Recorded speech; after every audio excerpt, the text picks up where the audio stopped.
All right, what is it? What is it? Angelo. Time flies. Who's heard time flies when you're having fun? All right, guys, I want you to record that in your notes. Huh?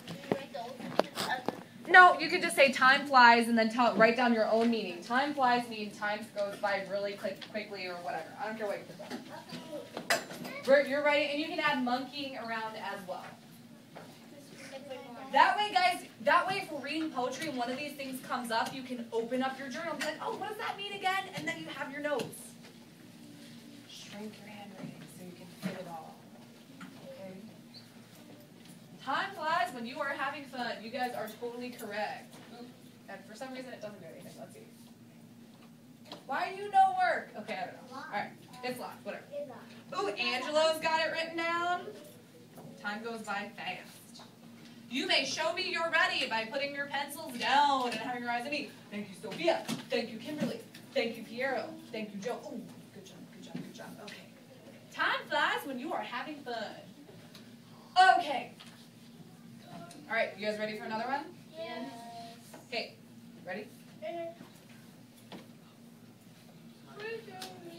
Which idiom means you have to work to earn money? You might have heard your parents say this before if you ask them for something at the store. Money grows on trees. Money doesn't grow on trees. Money grows in banks, or money grows by itself. Whisper to your face partner. Have you heard that before? All right, what do you think it is, Sophia A? Hold on, Sophia. We're going to wait for everybody to be respectful. Go ahead, Sophia. Money doesn't grow on trees. Give me a thumbs up if you think that's right, a thumbs down, or a thumbs sideways if you don't know. You are correct! All right, go ahead and press it forward on the thing. If you did not know what that meant, write it down in your notes right now, so now you have notes. Money doesn't grow on trees means money, you have to earn your money.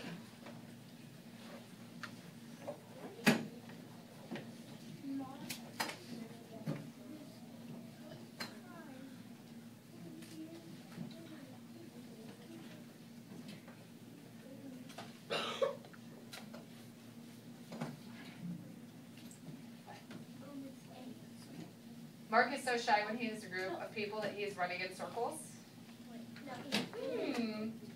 Hold on.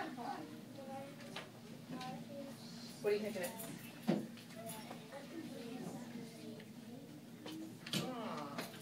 Oh, that's what you were going to say? Is that what you're going to say?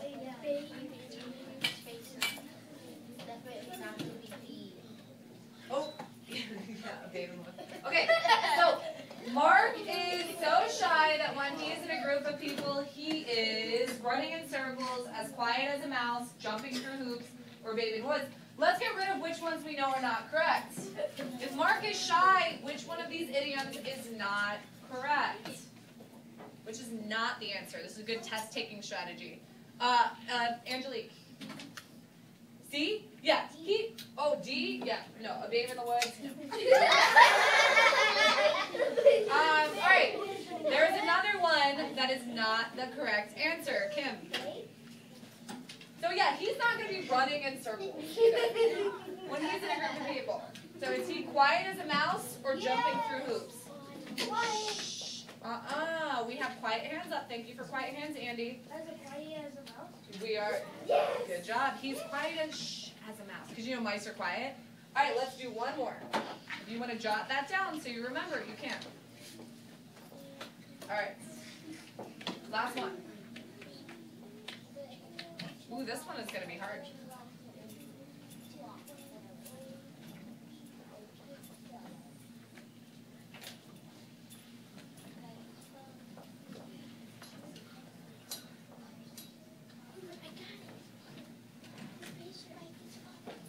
This shouldn't be in here.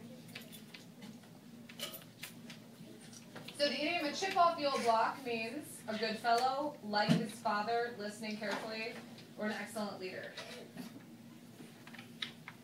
So chip, like think guys, a block, you know, there's like a block of wood and you chip a piece off.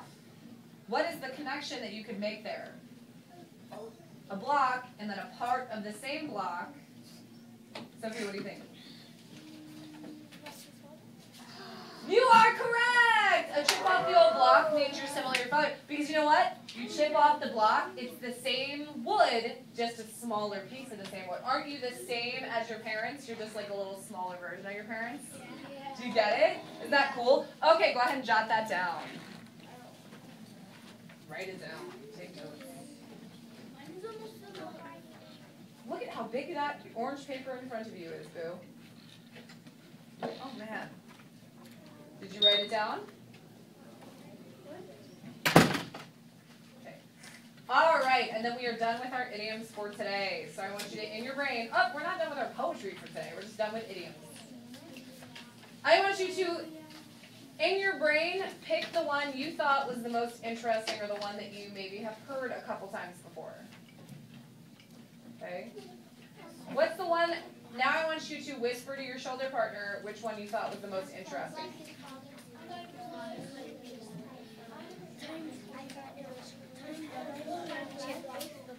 That time flies was interesting? Because does time literally fly? No, time doesn't fly. Just goes fast. I'll see you in 3 weeks. All right. Have a good time on your cruise. Yeah. Very cool. Have a good time. I'm Okay. excited for you and jealous. All right. What was the one that you thought was the most interesting, Kimberly? Well, that's not the idiom. The idiom is chip off the old block. So chip off the old block means like his father. The idiom, though, what you're going to see in a story is chip off the old block. But yeah, that's an interesting one. Yair, what did you find interesting? Time flies when you are having fun, because time does not literally fly. Sophia, what did you like? Time flies. Tell me the joke later, okay? Good. Yeah. Time flies. Okay, guys, let's see here. Take out your poetry paper. We're going to be reading a story about Old Mother Hubbard today. It's on the back. It's the longer poem. It's the longer poem.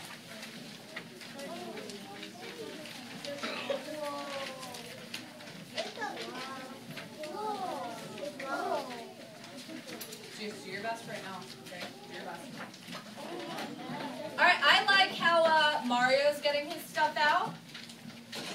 I didn't get your poem out, Boo. I like how Aaliyah's got her poem out. Okay. Old Mother Hubbard and her dog revisited. So let's take a look. Our goal for today is, well, I'm going to write it up here. So we will read and visualize poetry to better understand its meaning. So we're going to read the poetry. We're going to visualize visualize the poetry. What does visualize mean? Visualize. Justin. Making pictures in our brain. So we're going to read the poetry. We're going to make some really cool poetry pictures in our brain. And then we're going to talk about what does the poem actually mean? Or what does it teach us? So those are going to be our goals for reading today, right, Sophia? Okay, so what we're going to do right now is, well, first off, let's take a look at the structure of the poem. How is this poem organized? What is the organization of the poem? How is the poem organized? Lena. It's organized into what? It's organized into stanzas. And actually, this poem, the whole page. Are you done? We're done now? I'm gonna tell you to get up and move if you don't stop. The whole page is the same poem. So how many stanzas are all together are in the poem? The whole page is the poem. How many stanzas all together? Amanda. 8. There are 1, 2, 3, 4, 5, 6, 7, 8 stanzas in the poem. Each stanza has how many lines? And so if there are 8 stanzas and 4 lines in each stanza, how many lines altogether are in this poem? That's a math problem. 8 times 4. Ooh, we can use math in life. Kyra. 32. 8, 16, 24, 32. Okay, cool. So what you guys need to do is I want you guys to read just the first 2 stanzas of the poem to yourself right now. Old Mother Hubbard Revisited. Sweet. Awesome. Read.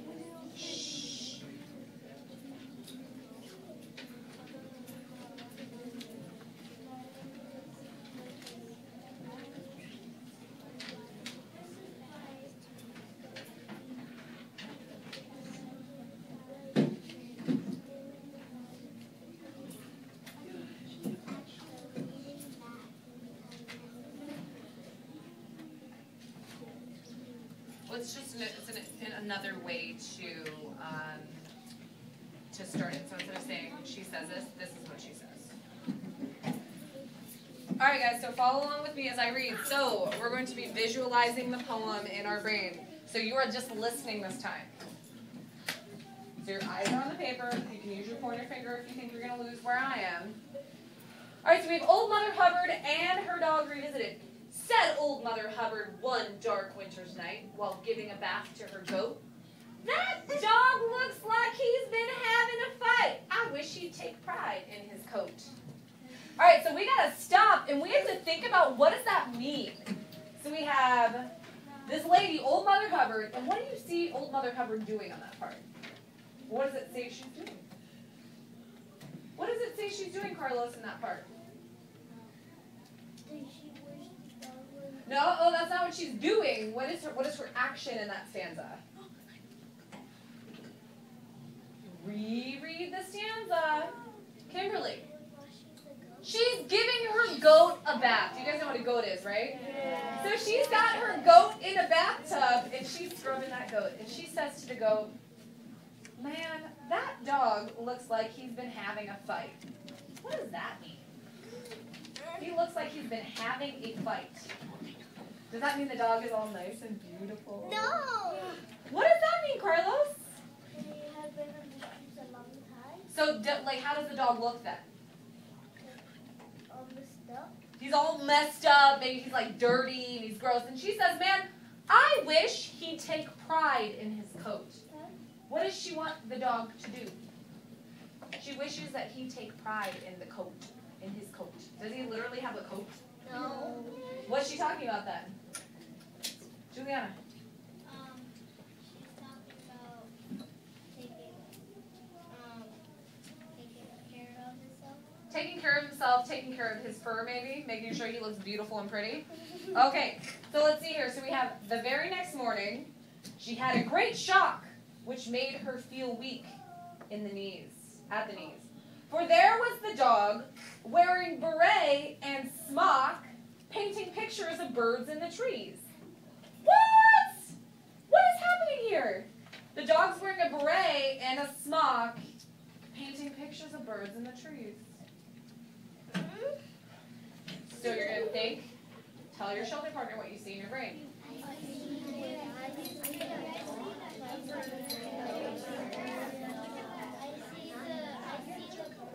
So is this fiction or non-fiction?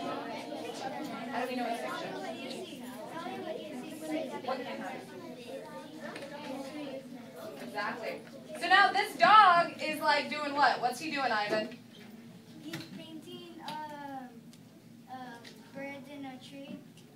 He's painting a picture and he's wearing a beret and a smock. So not only is he wearing clothes, but he's also painting. Can dogs really do that, Joe? No. No, dogs can't really do that. So this poem is obviously going to be what, Sophia? Fiction or non-fiction? What's it going to be? It's going to be... Wait, it's going to be what? Is this poem going to be fiction or non-fiction, Sophia? It's going to be definitely fiction because dogs can't do it. All right, read the next 2 stanzas and see what else that crazy dog does.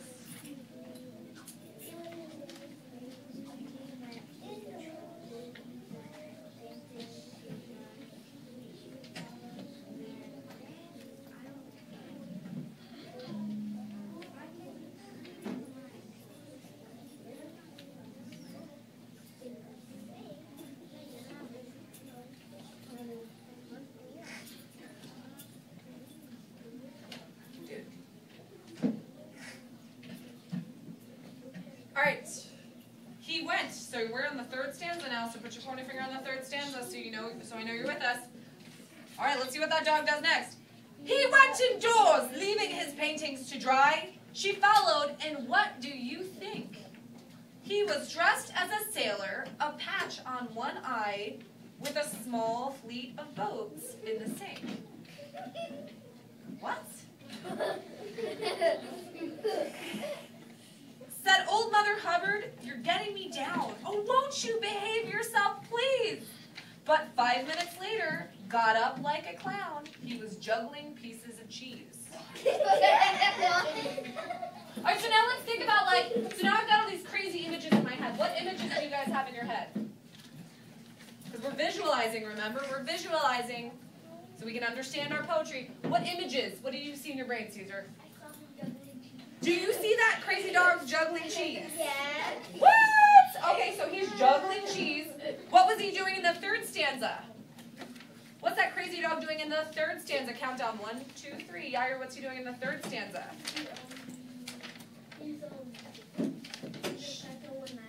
He's got a patch over one eye, and he's got some boats, so he's dressed up like a pirate. Now here's when a good reader, we got to stop and we have to think to understand its meaning. Why is the dog doing this? Why is the dog? Think back to the first stanza. What did Old Mother Hubbard want from her dog? In the first stanza, what did she want, Sophia? She wanted that dog to take... Okay, you just lost your seat. Get up. Get up. Now. You can go stand in the back. Okay, so she wanted the dog to take pride of his coat, right? So, do you think he's trying to kind of mess with her? No, you don't think? Who thinks the dog's trying to mess with her? Who thinks, well, okay, so if you don't think he's trying to mess with her, why is the dog dressing up? So he's dressed up like a painter, he's dressed up like a pirate, he's dressed up like Zula. a clown. Sailor. Why? Why is the dog doing this? What do you think, Kyra? He's a weird dog. Okay, maybe it's just his personality. What do you think, Lena?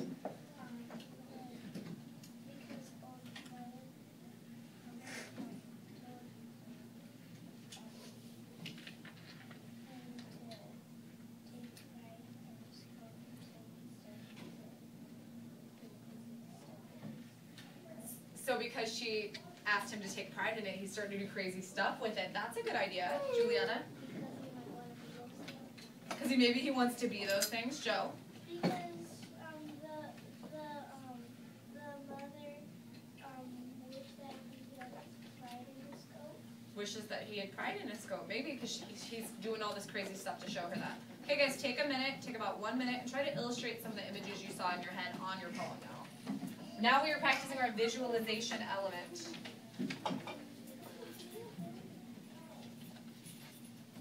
What are you supposed to be doing, Angelo? You better get your head up off your desk, homeboy. Sit up. What are you supposed to be doing? What did I just ask you to do?